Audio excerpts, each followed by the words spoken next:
Sudah dong. Bahasa apa lagi? Bahasa Indonesia nggih? Nggih, 40 sampai 60% penyebab patologi perkembangan atau teratologi tidak diketahui. Kok sampai tidak diketahui? Ya karena kausalnya tidak diketahui. Ini pada negara, terutama pada negara-negara yang sedang berkembang. Tapi kalau negara maju, genetik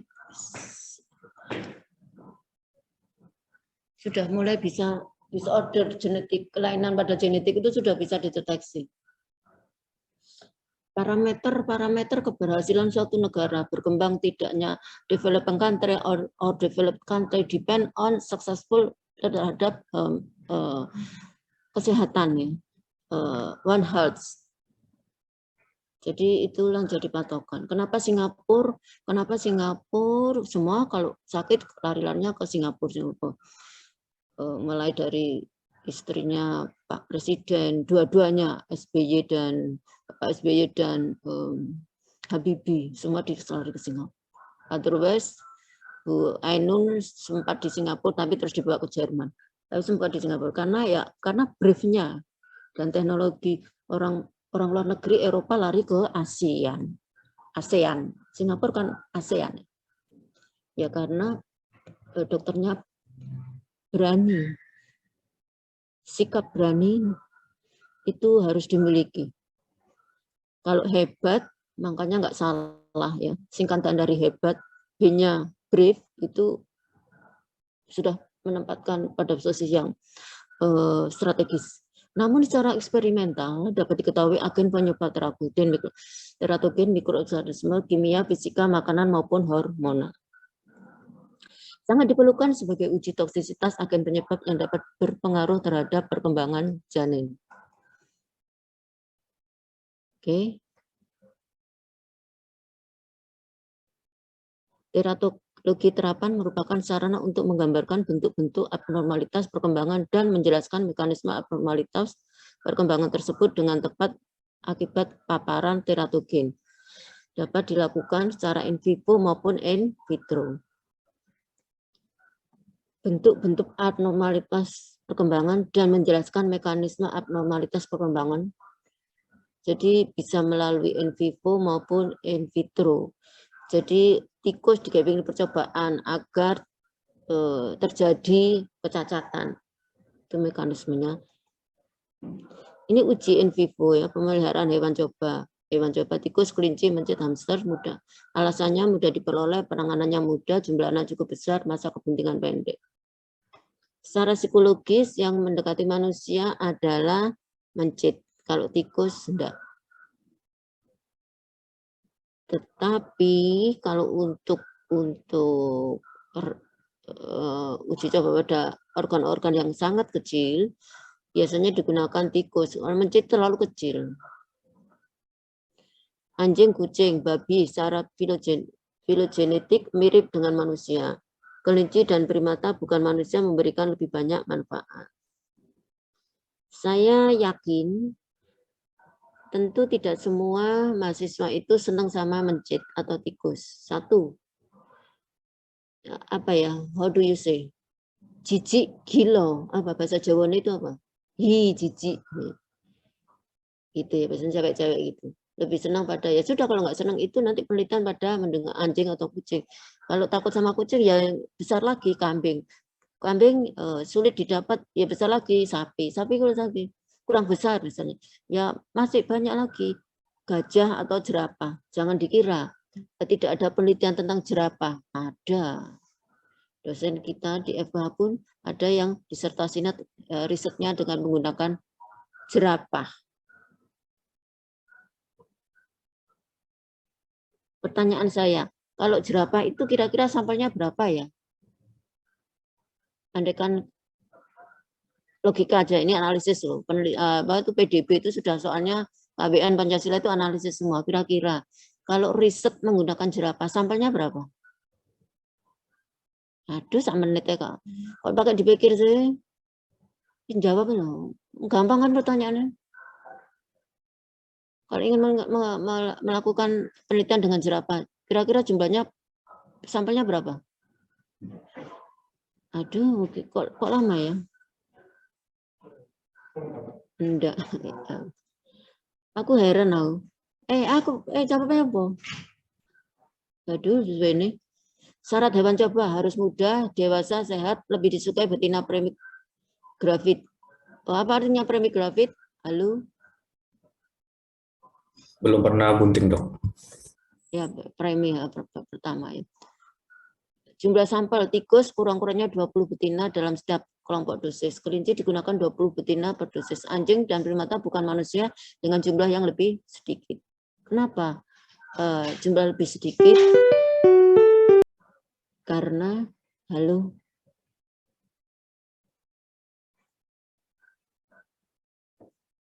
Gimana ya?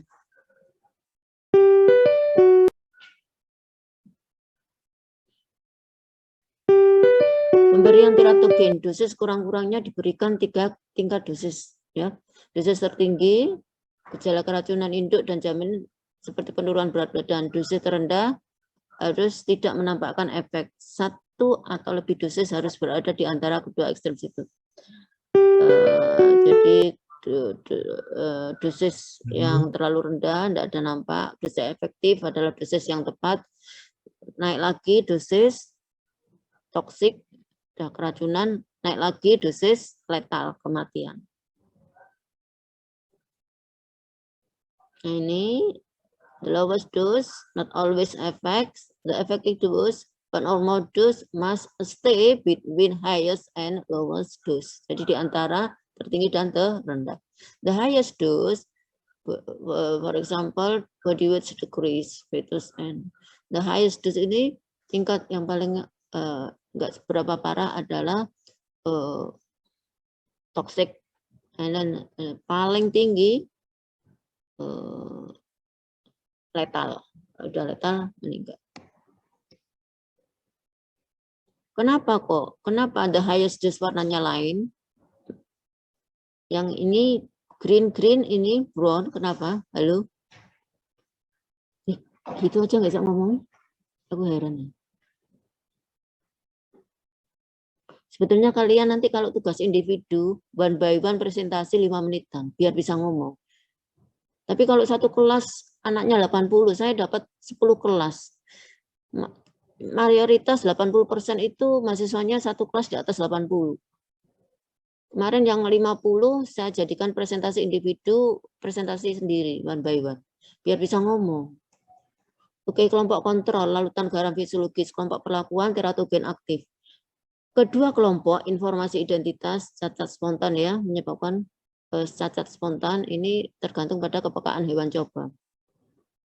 Diperlukan juga data dulu, historical control. Historical control itu perlu, karena seperti manusia, tahan enggak dengan antibiotik gitu ya. Kalau biasanya kalau pemakaian antibiotik ditanya ibu, bapak, pada pasien tahan enggak? Kalau enggak, takut kalau gejala side effect timbul. Kalau masih pruritus itu enggak dapat, tapi kalau sudah side effect-nya shock anafilasis susah. Oke. Cara dan waktu pemberian teratogen. Teratogen uji harus diberikan lewat jalur yang sama dengan jalur paparan pada manusia. Jalur paparan pada manusia itu mana? Halo? Uji teratogen harus diberikan lewat jalur sama dengan jalur paparan pada manusia. Jalur paparan manusia itu yang normal gimana? Halo? Aduh, kok gak ngomong ini, bingung ya aku. Maksudku kalau kalian diem, itu persepsiku 2. Ngerti apa gak ngerti? Makanya bingung. Orang kalau nggak ngerti kan diam aja. Ya, ditanya diam aja. Itu kan belum tentu loh dia tuh ngerti.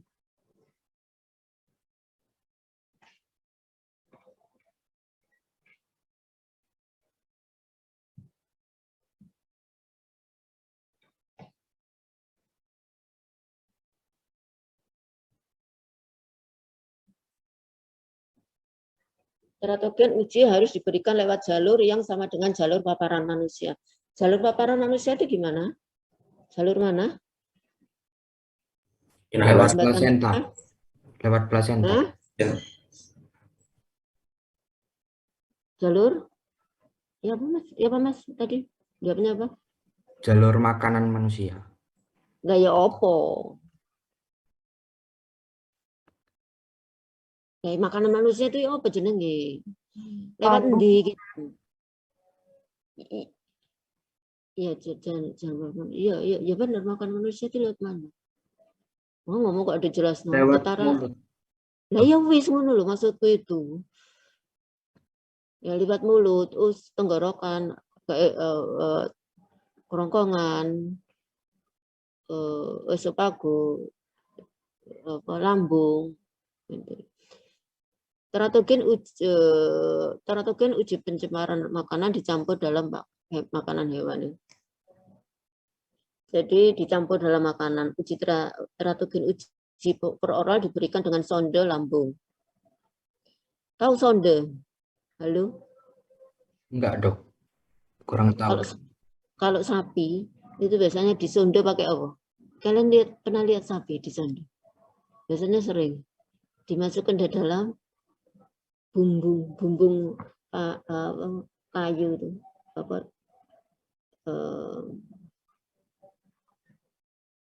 Apa ya? Bukan kayu, tapi apa itu? Tanaman apa namanya? Yang dalamnya lubang itu. Bambu, Dok. Bambu. Aduh, ngomong gitu aja sulit. Ya, bingung. Di apa? Dipotong melintang miring kemudian disondekan. Kalau manusia ya macam-macam, mau dipakai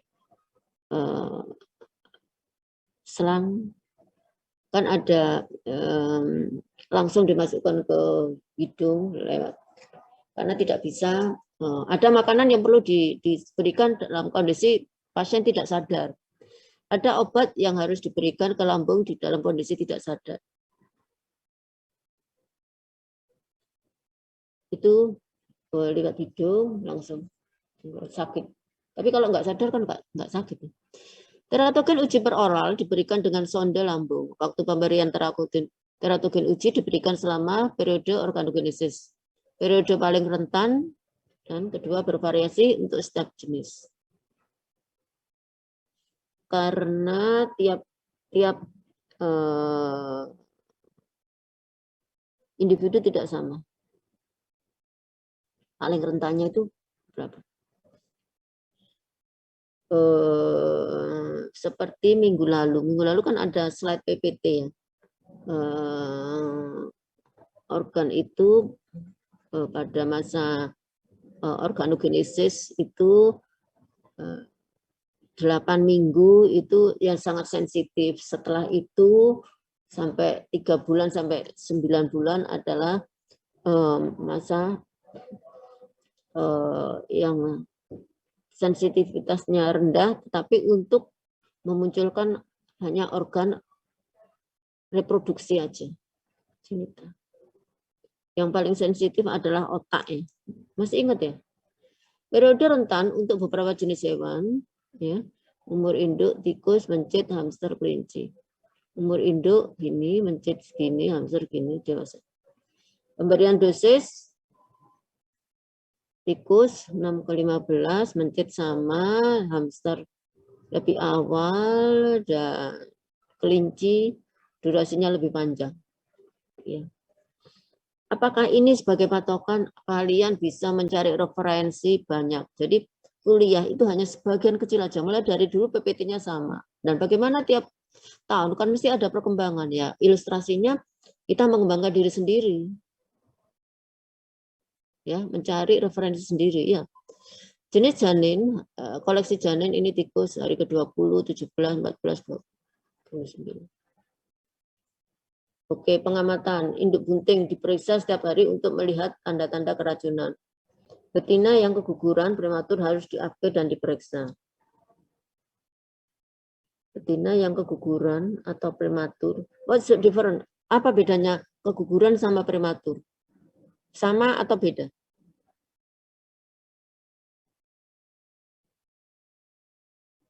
Halo? Tidak tahu ya, zaman tidak tahu. Jawabnya tidak tahu. Masa sak kelas ke anak sing ngerti. keguguran abortus kalau prematur lahir belum saatnya, tapi hidup. Makanya kalau keguguran di akhir, kalau prematur harus diperiksa. Biasanya kalau bayi prematur ditaruh di inkubator.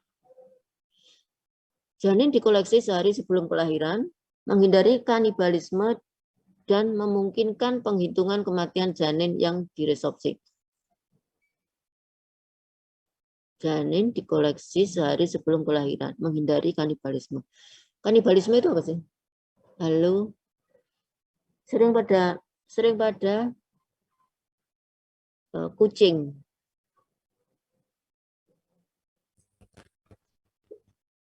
Memakan sesamanya, Dok. Iya, biasanya bapaknya itu makan anaknya. Tapi kalau ibunya,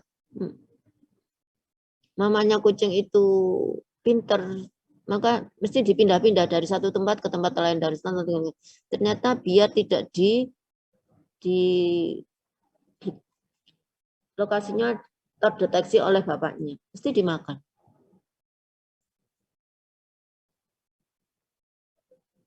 Kadang juga aku punya kucing, habis melahirkan anaknya dimakan semua sama mamanya.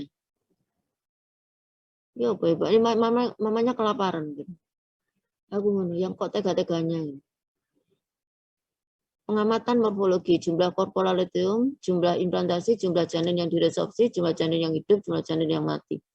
Jenis kelamin janin yang hidup, berat janin yang hidup, panjang tubuh janin yang hidup, kelainan pada janin yang hidup. Ini semua diamati.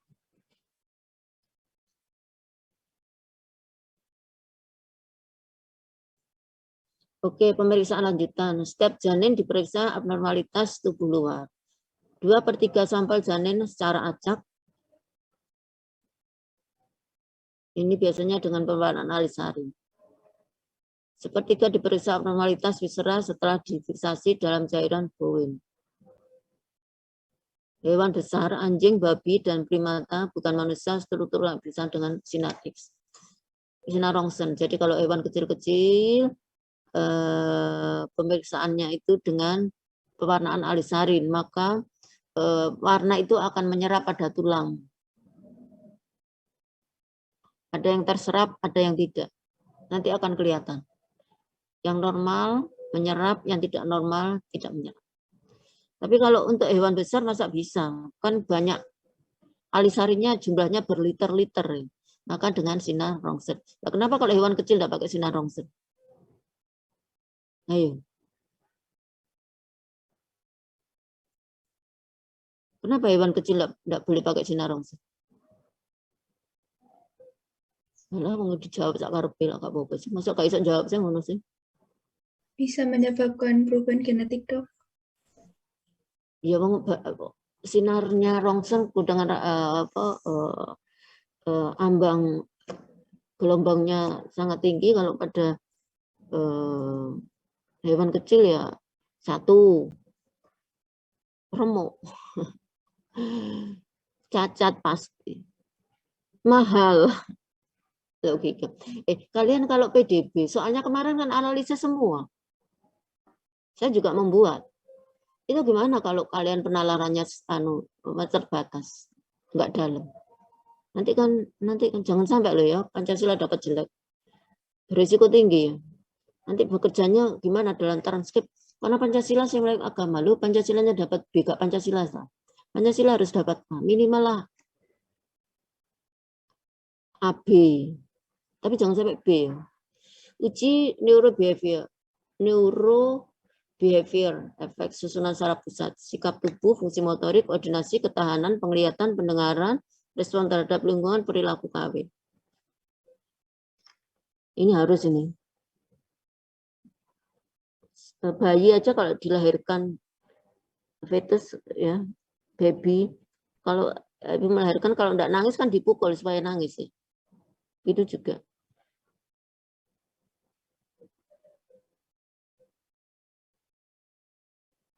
Kalau hewan gimana? Halo?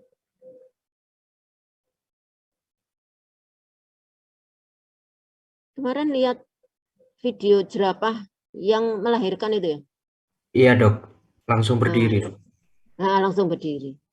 Heran, jadi padahal cuman ya itu kan sudah detik aja, langsung berdiri dia. Begitu dijilat sama yang dewasa, langsung dia berdiri. Jadi begitu ya. Itu sebetulnya kalau ditangani oleh dokter hewan itu sudah berjam-jam. Tapi dengan natural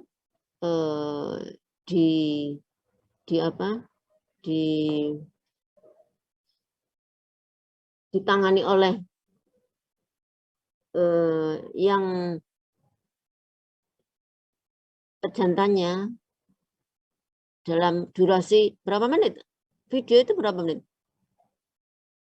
Nanti kita lihat sama-sama ya.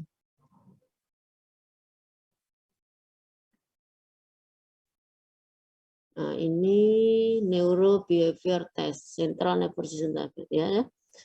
Central nervous system yang mengendalikan seluruh koordinasi alat gerak ya. Perilaku kawin, behavior, sikap tubuh, fungsi motorik, fungsi koordinasi, fungsi ketahanan, fungsi pendengaran, respon terhadap lingkungan ini harus. Jadi nervousnya ini betul-betul mengontrol semua koordinasi alat-alat gerak.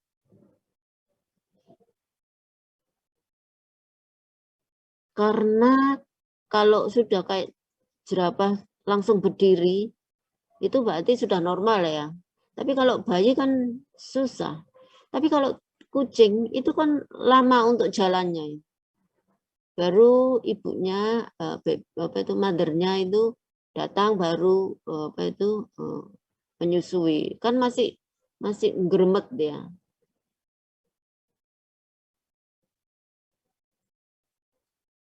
Jerapah kemarin saya senang sekali. Bagaimana dia mendapatkan air untuk minum. Karena tidak ada orang sama sekali. Ya ada ya, mungkin yang mengambil foto itu ya. Tapi kan itu kan bisa kamera itu dari jarak jauh.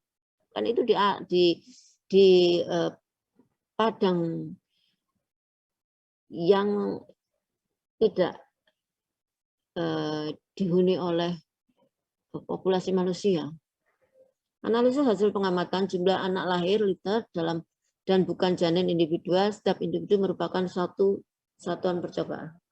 Jumlah liter yang mengandung janin cacat, disopsi atau janin yang mati adalah parameter yang digunakan dalam analisis statistik. Jadi nanti kita lihat berapa jumlah yang cacat, kita analisis dengan statistik. Kemudian tingkat kecacatan juga. Kalaupun harus ada kontrol negatif atau kontrol positif, itu juga diamati. Kalau kontrol negatif tentu tidak ada kecacatan. Tapi kalau kontrol positif murni pasti hasilnya cacat semua. Di antara positif dan negatif adalah gradasi jumlah dosis yang diberikan.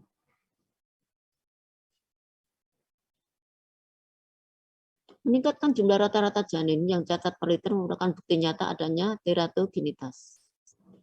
Jumlah rata-rata janin cacat per liter merupakan bukti adanya teratogenitas. Jadi ditambah dosisnya, cacatnya semakin parah, tambah dosisnya lama itu bahan ini maka tergolong teratogenisitasnya tinggi. Hasil uji memperlihatkan hubungan antara dosis dan respon. Insiden cacat disimpulkan bersifat teratogenik dalam kondisi percobaan tersebut. Insiden cacat yang tidak memberikan kesimpulan, analisis datanya dari pembanding historis. Kenapa kok insiden cacat yang tidak memberikan kesimpulan? Ya karena sulit. Bagaimana membandingkan? Ya maka membandingkan dengan masa lalunya. Setiap individu itu punya, kalau ke dokter itu kan mesti ada data historisnya itu ada, kesehatan masa lalu itu ada. Jadi oh ini pernah sakit ini, pernah sakit ini, pernah sakit ini. Jadi pasien itu pasti ada recovery, history recovery itu ada. Kesalahan pengamatan, hewan coba banyak yang cacat spontan atau resisten terhadap teratogen. Cara penanganan hewan yang buruk, ini insiden cacat akan meningkat, pakan induk, berat badan induk mempengaruhi janin.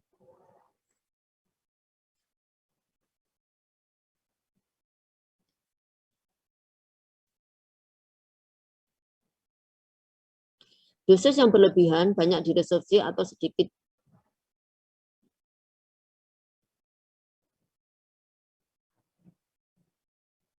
atau tanpa cacat. Dosis yang terlalu kecil tidak teratogenik, tidak ada hasil ya.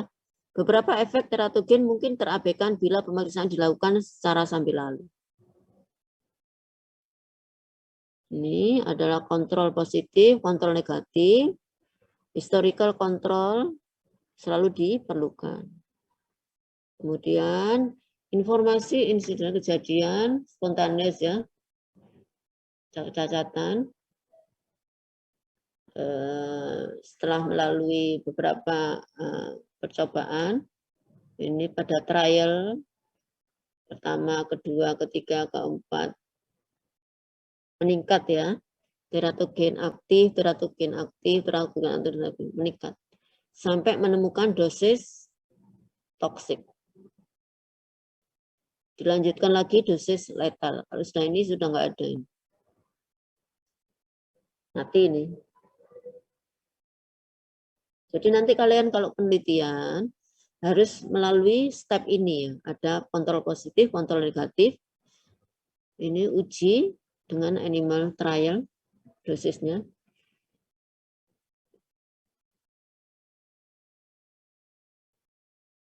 Nanti akan menemukan hasilnya.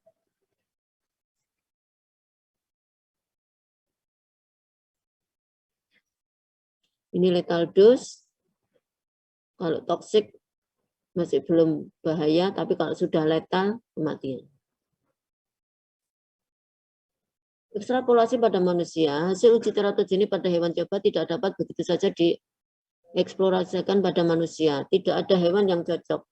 Misalnya, thalidomid dosis setengah sampai 1 mg berat badan sudah berefek pada manusia.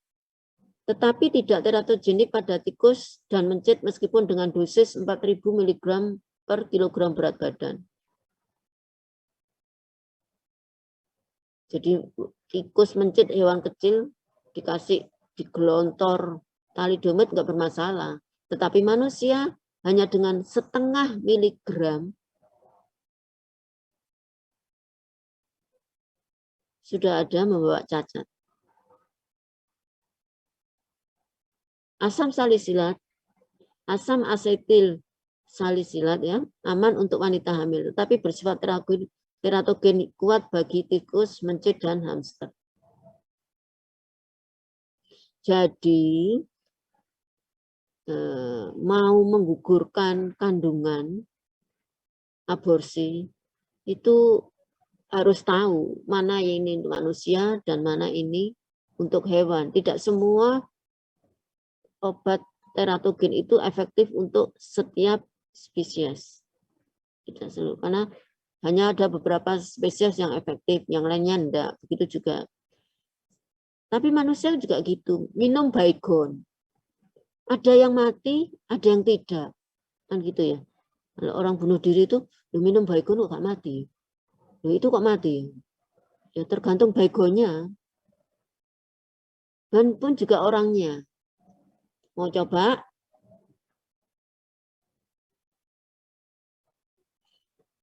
Masih ingat 1 tahun apa tuh? 2 tahun ya?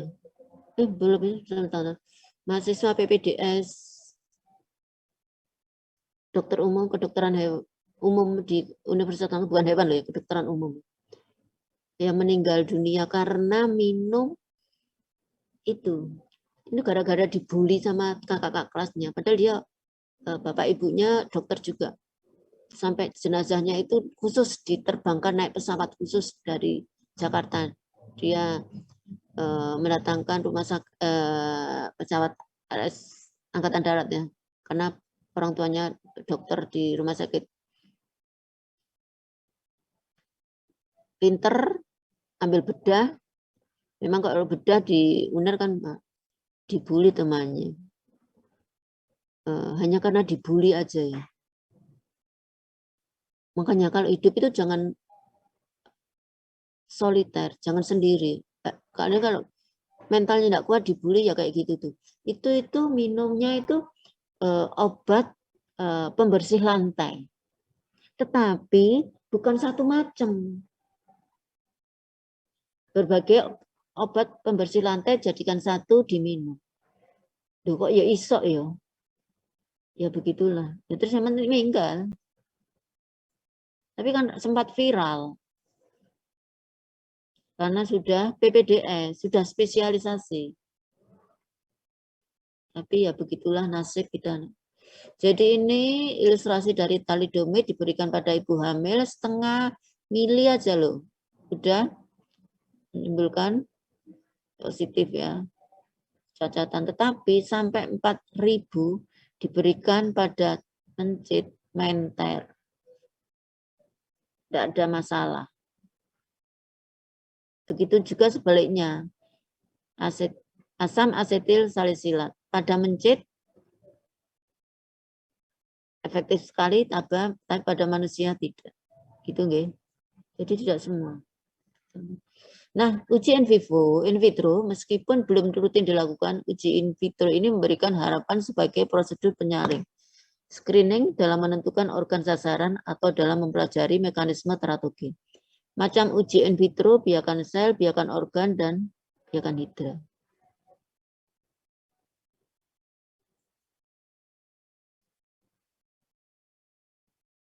Biakan sel dapat ditanam pada suspensi sebagai suatu lapisan tunggal atau pada berbagai bahan penyangga. Bahan yang bersifat teratogenik akan menghambat perlekatan antar sel. Hal ini memicu sel berdiferensiasi. Ya sudah, mekanisme selanjutnya adalah timbul kecacatan. Awalnya secara biokimiawis dulu, kemudian secara morfologis. Biakan organ, ini contohnya pada metanefron ginjal ya, atau gigi yang sedang berkembang, dan beberapa organ lainnya dapat digunakan dalam biakan organ. Metanefron ginjal didapat dari janin tikus bunting hari ke-11, ditumbuhkan pada penyaring berpori. Sungsum tulang janin direkatkan di balik penyaring sebagai induktor dan diambil setelah 24 jam. Ini hanya contoh percobaan ya. Jaringan berdiferensi menjadi glomulus, tubulus proksimal, dan tubulus distal. Beberapa teratogen dapat mengurangi jumlah tubulus yang terbentuk. Nah, ini teratogen ini diberikan untuk mengetahui efektivitas daripada bahan tersebut. Ini pada organ ginjal terbukti setelah diberikan bahan teratogen, maka perkembangan tubulusnya tidak sempurna. Biakan organ terlalu rumit digunakan sebagai uji teratogen, berguna mempelajari cara kerja dan tempat sasaran zat kimia yang dicurigai. Dari materi ini, kalian nantinya akan mempunyai ilustrasi, merenung, mempunyai angan-angan untuk berpikir penelitian apa yang saya senangi. Penelitian apa yang akan didapatkan. Bahan dari teratogen untuk nantinya akan mendapatkan hewan yang cacat. Tidak semua mahasiswa senang dengan bahan teratogen untuk riset, ya tidak apa-apa. Tapi di embriologi ini kan karena embrio ya untuk mengetahui kecacatan ya. Dan itu dihasilkan cacat itu pada periode organogenesis. Biakan hidra, paparan teratogen pada hidra dewasa dan artificial embryo menyebabkan perubahan morfologis hingga kematian. Perbandingan dosis letal artificial embryo dengan hidra dewasa sudah dapat ditentukan untuk beberapa teratogen. Rasio ini menunjukkan korelasi perbandingan dosis teratogenik dengan dosis toksik pada induk. Prosedur ini dapat memberikan harapan sebagai uji pra-penyaring.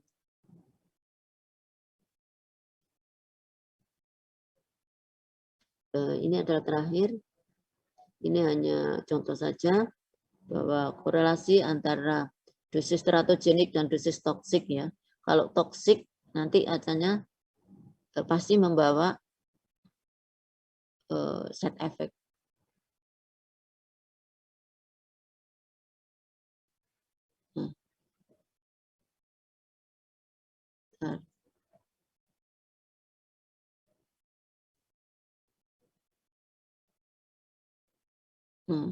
Ini ilustrasi kalau kalian dari Indonesia. I would like to support you exchange student. Nah, ingin pergi ke Universitas Cincinnati. Di mana? Where is Cincinnati? Cincin hati. Nah, naik pesawat. Nah, kadang transit ya, ganti pesawat. Kalian di sini belum tentu selamat. Kalian di sini, ini sudah datang di sini, kalian di sini belum tentu selamat. Kadang diganti orangnya. Be attention please. Jangan kesusu bangga. Bangga itu kalau sudah nyampe sini.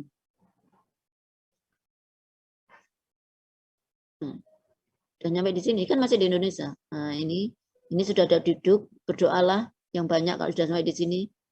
Kemarin baru take off 5 menit sudah brul gitu ya. Nah, ini sudah mulai. Nah, kalau sudah di sini minimal 2 bulan. Tapi impossible kalau 2 bulan karena sekarang negara untuk apalagi pandemik ya. Dulu enggak pandemik aja harus dikarantina 1 bulan. Untuk masuk ke suatu universitas lain. Apalagi dari Indonesia. Oh, Indonesia itu terkenal 1 kempro, 2 miskin, 3 bodoh gitu ya. Image itu harus dihilangkan. Ya. Negara Indonesia adalah developed country, not developing country. Otherwise, most districts society, a poor society, you have myths and other things. Nah, ini balik 2 bulan. Oh, senang. Di sini sudah happy-happy, di sini selamat, panjang umur. Tidak kena COVID di negara lain. Nah, balik lagi. Itu nggih. Namanya student exchange. Saat ini mahasiswa saya international class yang ambil embrio 2019 ya. Angkatan pertama international class kelas F. Kakak kelas kalian ya, 2019 sedang berada di Perancis, 2 anak cewek-cewek, si Talenta and Oneida, as long as 3 months only. Dia kerasan di sana gendut. Saya yang mantu. I hear, I forget. I see and I remember.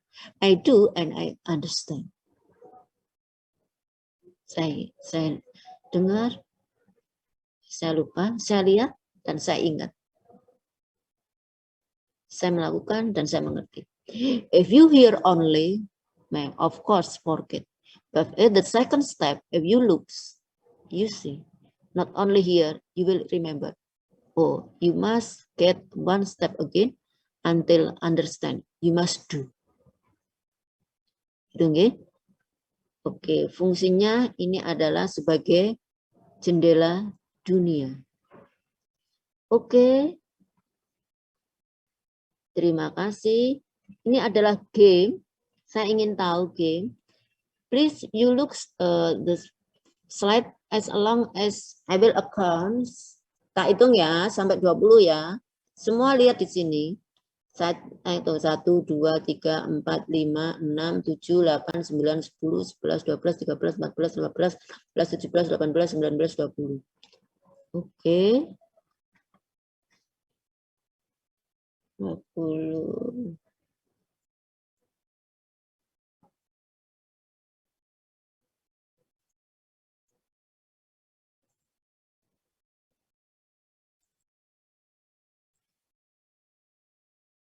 Oke. Sudah? Pertanyaan saya, jumlah berapakah hewan? Waktunya udah lama banget tuh. Siapa berani? Gak ada yang tanya, gak ada jawab. Tadi loh, 12, Dok. 12. Next. 20, Prof. Dok. Delvina 20. Next. 18, Dok. 18. 12, 18, 20. Next. 21, Dok. 21. Next.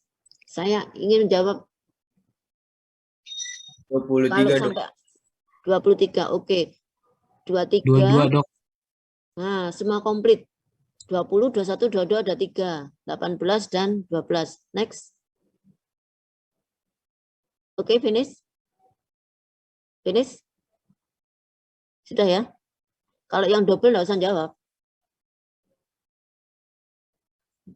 We will account.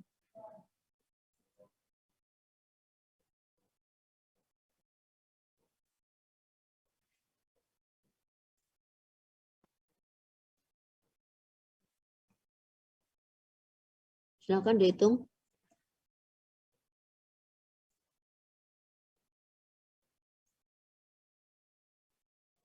Berapa dihitung?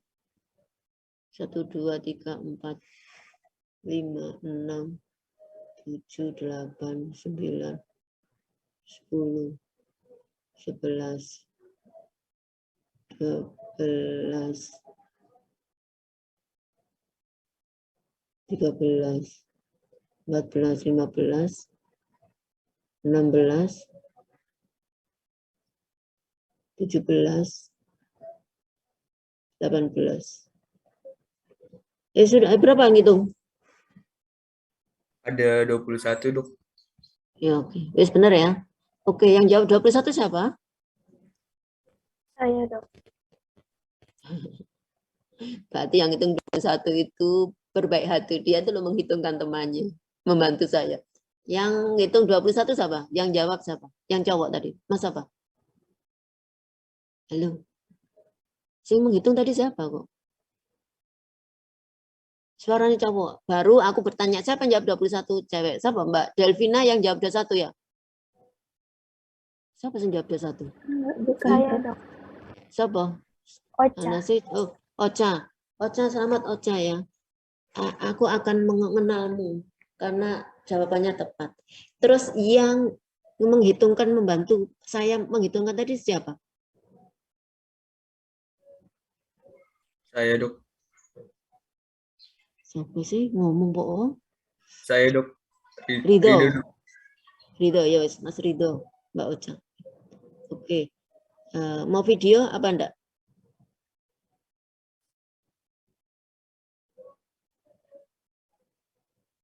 Ada kelas ya? Ada kelas? Tidak ada, Dok. Hah? Ada? Oke. Nggak ada. Saya akhir. Oh, tidak ada. Tadi itu masalah kecacatan.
Sudah lihat? Sudah bisa lihat? Sudah, Dok. Sudah, Dok. تطن لشدة كما الشوك لا يعطي الرحيق ولا العنب إذا المرء لم يرضى ربه وهب فلن يغنه مال وإن زاد ما كسب فكن راضيا ترضي الإله بأمره فدرب الرضا نور ونبت الرضا ذهب وكن راضيا لا تسخطن لشدة كما الشوك لا يعطي الرحيق ولا العنب وكن راضيا لا تسخطن لشدة كما الشوك لا يعطي الرحيق ولا العنب ظن في الإله وشكره فتلك معاني الخير خط بها الأدب إليك غصونا دانيات قطوفها ومنبع خيرات يفيض وقد نضب سلام وإحسان وصبر وجيرة وأفعال خير تستزاد بها الرتب وإحسان ظن في الإله وشكره فتلك معاني الخير خط بها الأدب وإحسان ظن في الإله وشكره فتلك معاني الخير خط بها الأدب فتلك معاني الخير خط بها الأدب وكن راضيا لا تسخطن لشدة كما الشوك لا يعطي الرحيق ولا العنب إذا المرء لم يرضى بما ربه وهب فلن يغنه مال وإن زاد ما كسب فكن راضيا ترضي الإله بأمره فدرب الرضا نور ونبت الرضا ذهب وكن راضيا لا تسخطن لشدة كما الشوك لا يعطي الرحيق ولا العنب وكن راضيا لا تسخطن لشدة كما الشوك لا يعطي الرحيق ولا العنب ظن في الإله وشكره فتلك معاني الخير خط بها الأدب إليك غصونا دانيات قطوفها ومنبع خيرات يفيض وقد نضب سلام وإحسان وصبر وجيرة اللهم من يرى هذا المقطع ومن ساهم فيه ومن أعان على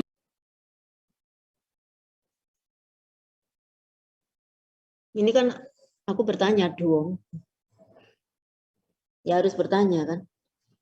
Bentar aku tak duduk tuh biar kalian lihat. Pantulan sinar.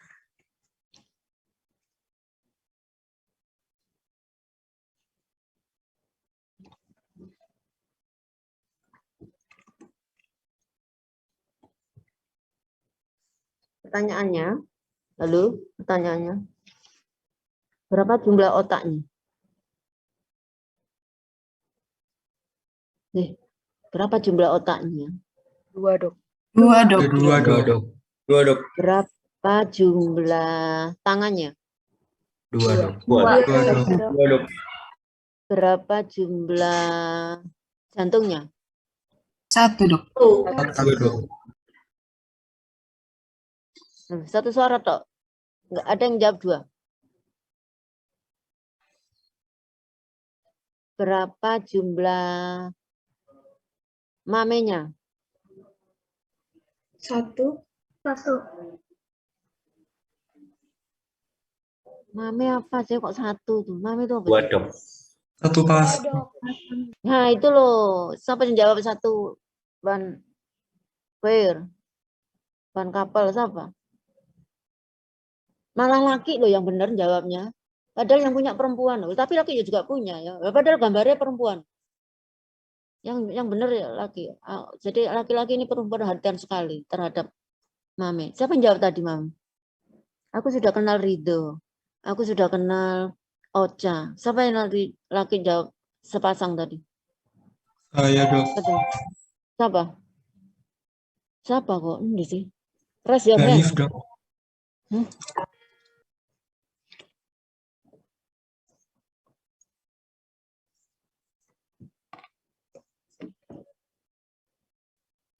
Di sini mungkin nggak di sini ya. Di slide yang lain. Siapa yang Ada jawab? Dok, itu Dok sudah raise hand Dok. Ini. Oh alah. Ganif ya, Abu Sofyan ya. Oke. Ganif kenapa kok cepat jawab satu pasang? Temanmu lo jawab satu. Kan memang satu pasang, Dok. Lah, temenmu cowok, cewek-cewek lu jawab satu. Aku juga gak ngerti, berarti gak ngerti mame. Ganif tahu mame berarti. Mame itu apa kan? Kelenjar susu. Ya, tempatnya air susu. Itu. Masa satu? Aku ya heran, wedok-wedok loh. Jawab ngono kok iso satu itu. Ya Allah, kita harus apa iki nek mengamati. Padahal manusia, kalau hewan salah sih tidak ada masalah. Ini manusia loh. Berapa jumlah mamenya? Satu. Ya Allah, ya aku bingung aku bingung bagaimana cara membuat kalian itu ngerti. Yang kalian dilihat ya. Besok kalau mandi biasanya 5 menit, diperpanjang 15 menit ya, dilihat. Oke, berapa jumlah jantung?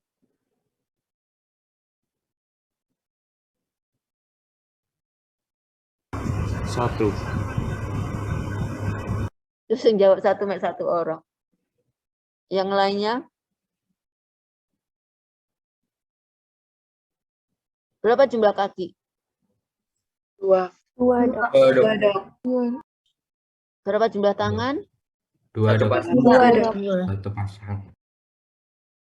Berapa jumlah otak? Satu Dua Dok. Dok. Berapa jumlah Dua Dok. jantung? Dua Dok. Satu. Jantung. Satu, Dok. Satu Dok. Berapa jumlah alat kelamin? Satu. Satu.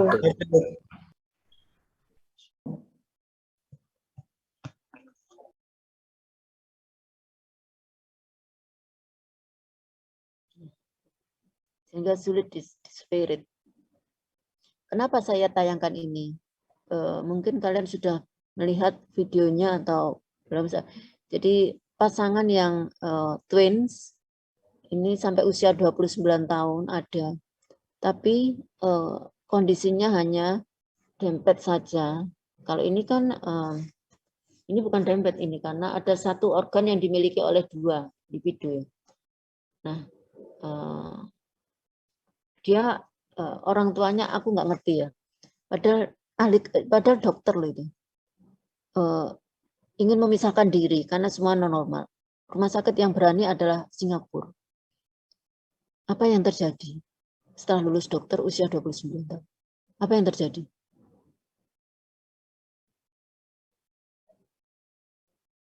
Meninggal di meja operasi. Semua di seluruh dunia menangis karena pintar, cantik, tidak cacat. Kalau ini kan maaf wajahnya kan nggak normal ya, nggak sempurna lah. Ada yang satu normal, yang satu tidak. Itu sama-sama cantik. Ya sudah itu. Terima kasih atas perhatiannya dan jadi jerapah tanah.